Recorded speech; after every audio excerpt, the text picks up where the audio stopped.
Baik Pak, selamat pagi. Di sini saya akan menjelaskan dan memberitahu apa yang saya tulis di dalam soal yang Bapak berikan. Pertama-tama, perkenalkan, nama saya Verino Bisiminggulan dengan NIM 52412300014, kelas TED,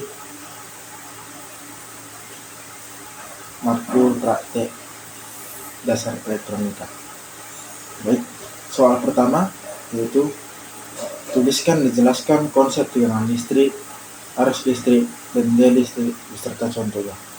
Nah, sini saya sudah menuliskannya dalam kertas HVS. Saya akan membacakannya. Tegangan listrik atau bisa disebut dengan beda potensial adalah kerja yang dilakukan untuk menggerakkan suatu muatan. Muatannya sebesar satu kolom pada elemen atau komponen dari satu kutub ke kutub lainnya, atau pada kedua kutub akan mempunyai beda potensial jika kita memindahkan muatan sebesar satu kolom dari satu terminal ke terminal lainnya. Tegangan listrik bisa kita simbolkan juga dengan V kapital. Baik, rumus tegangan listrik. V sama dengan W per Q, di mana keterangannya adalah V tegangan atau beda potensial volt, W atau energi potensial satuannya joule, dan Q muatan listrik satuannya adalah coulomb. Baik, arus listrik. Arus listrik adalah perubahan kecepatan waktu terhadap muatan atau muatan yang mengalir dalam satuan waktu dengan simbol I dari kata Prancis intensif. Dengan kata lain, arus adalah muatan yang bergerak.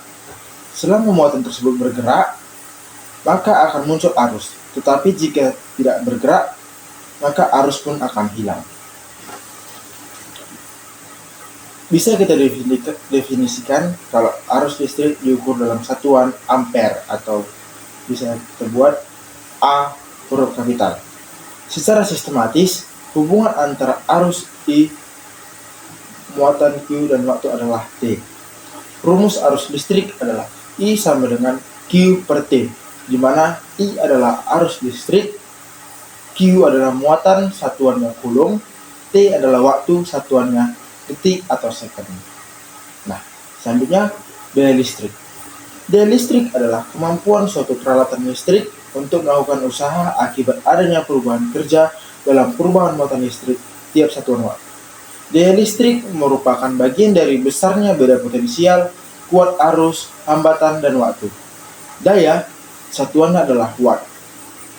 Nah, rumus daya adalah P atau satuannya watt sama dengan volt V dikali I atau satuannya ampere. Oke, lanjut nomor 2. Jelaskan perbedaan dari sumber arus listrik dan sumber tegangan listrik. Nah, sini saya akan menjelaskan perbedaan sumber tegangan dan sumber listrik. Di dalam kertas HVS saya, kertas gambar jawaban saya membuatnya dalam bentuk tabel agar bisa lebih dimengerti. Dan di sini saya akan membacakannya. Sebelum itu, saya akan memberitahu bahwa sumber adalah tempat keluar sesuatu. Nah, jadi perbedaan sumber tegangan dan sumber arus adalah sumber listrik yang menyediakan tegangan tetap terlepas dari arus yang ditarik atau beban. Sedangkan sumber arus, sumber listrik yang mengalirkan arusnya tetap, tidak bergantung pada tegangan yang melintasinya. Sedang kalau sumber tegangan menyediakan tegangan tetap dan arus variabel. Sedangkan sumber arus menyediakan arus tetap dan tegangan variabel. Dalam sumber tegangan, yang dirangkai seri bertambah, sedangkan yang dirangkai paralel tetap sama. Sedangkan sumber arus paralel ditambahkan bersama-sama. Sementara jika dimasukkan dalam rangkaian seri tetap sama. Nah, sumber tegangan resistansi beban selalu lebih tinggi daripada resistansi internal. Sementara sumber arus resistansi beban selalu lebih rendah daripada resistansi internal. Nah, kita masuk ke soal yang ketiga.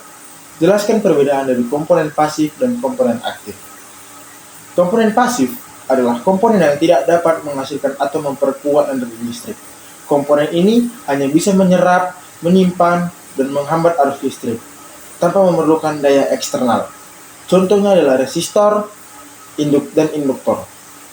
Sedangkan komponen aktif adalah komponen yang dapat mengontrol, memperkuat, atau menghasilkan energi listrik dengan bantuan eksternal. Contohnya adalah dioda dan transistor. Perbedaan utama antara komponen pasif dan komponen aktif terletak pada kemampuannya dalam mengubah energi listrik. Komponen pasif hanya mempengaruhi arus dan tegangan yang melewatinya, sedangkan komponen aktif dapat mengendalikan arus atau tegangan dengan bantuan sumber daya eksternal. Oke, selanjutnya nomor 4 yaitu jelaskan karakteristik dari komponen dioda beserta contohnya dan fungsinya. Nah, dioda adalah komponen elektronik yang berfungsi sebagai penyearah arus listrik, memungkinkan arus mengalir hanya dalam satu arah. Karakteristik dioda yaitu 1. Mengalirkan arus satu arah atau unidirectional. Dioda hanya memungkinkan arus listrik mengalir dari anoda positif ke katoda atau negatif. Jika diberikan tegangan terbalik, arus tersebut akan terblokir. Yang kedua, memiliki tegangan ambang atau threshold voltage. Dioda memerlukan tegangan minimum agar bisa mengalirkan arus. Ketiga, bekerja dalam dua kondisi, bias maju dan bias mundur. Bias maju jika anoda diberi tegangan lebih tinggi daripada katoda, dioda akan menahan arus dan berfungsi sebagai isolator. Sedangkan bias mundur, jika katoda lebih positif daripada anoda, dioda akan menahan arus dan berfungsi sebagai isolator. Yang 4, memiliki resistansi yang berubah-ubah. Saat bias maju, resistansi sangat kecil, sehingga arus bisa mengalir dengan mudah. Sedangkan saat bias mundur, resistansi sangat besar, hampir tidak ada arus yang mengalir dalam arus tersebut. Nah, fungsi dioda 1. Penyearah arus atau bisa dibilang rectifier. Mengubah arus bolak-balik AC menjadi arus searah DC seperti dalam satu daya. Yang kedua, emisi cahaya atau LED. Menghasilkan cahaya dalam induktor dan pencahayaan. 3. Deteksi sinyal. Digunakan dalam rangkaian radio dan komunikasi. 4. Sensor cahaya. Digunakan dalam sistem otomatis berbasis cahaya. 4. Penstabil tegangan. Digunakan untuk menjaga tegangan tetap stabil pada nilai tertentu. Biasanya ini digunakan pada dioda Zener. Soal yang kelima yaitu jelaskan karakteristik dari komponen transistor beserta fungsinya. Transistor adalah komponen elektronik dengan daya dengan 3 terminal utama, emitor, basis, dan kolektor. Emitor berfungsi sebagai arus, basis sebagai mengontrol arus, dan konduktor menerima arus dari emitor melalui basis. Transistor bekerja dalam 3 mode, yaitu mode cut-off tidak menghantarkan arus, mode aktif menghantarkan arus, dan mode saturation bertindak sebagai saklar on. Terdapat 2 jenis utama transistor yaitu BJT atau bisa kita bilang bipolar junction transistor dengan tipe NPN atau negatif positif negatif dan PNP positif negatif positif serta FET field effect transistor yang memiliki terminal gate, drain, dan source. Salah satu karakteristik utama transistor adalah kemampuannya memperkuat arus listrik di basis menjadi arus yang lebih besar di kolektor, yang dikenal sebagai gain. Selain itu, transistor sensitif terhadap perubahan suhu, sehingga kinerjanya bisa terpengaruh tanpa pengendalian yang tepat. Transistor memiliki fungsi sebagai berikut. 1. Saklar elektronik.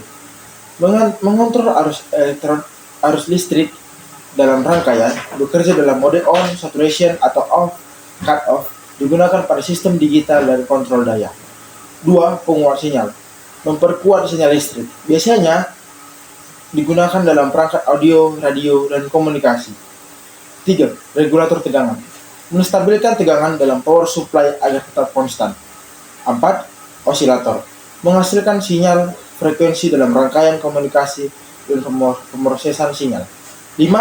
Sensor dan pemicu digunakan dalam sensor suhu, cahaya, dan tekanan untuk mengaktifkan perangkat otomatis. Baik, sudah semua soal saya jelaskan. Semoga apa yang saya jelaskan tadi bisa kita gunakan dalam kehidupan sehari-hari. Baik, saya akan mengakhirinya. Terima kasih telah menonton sampai habis. Terima kasih, Pak.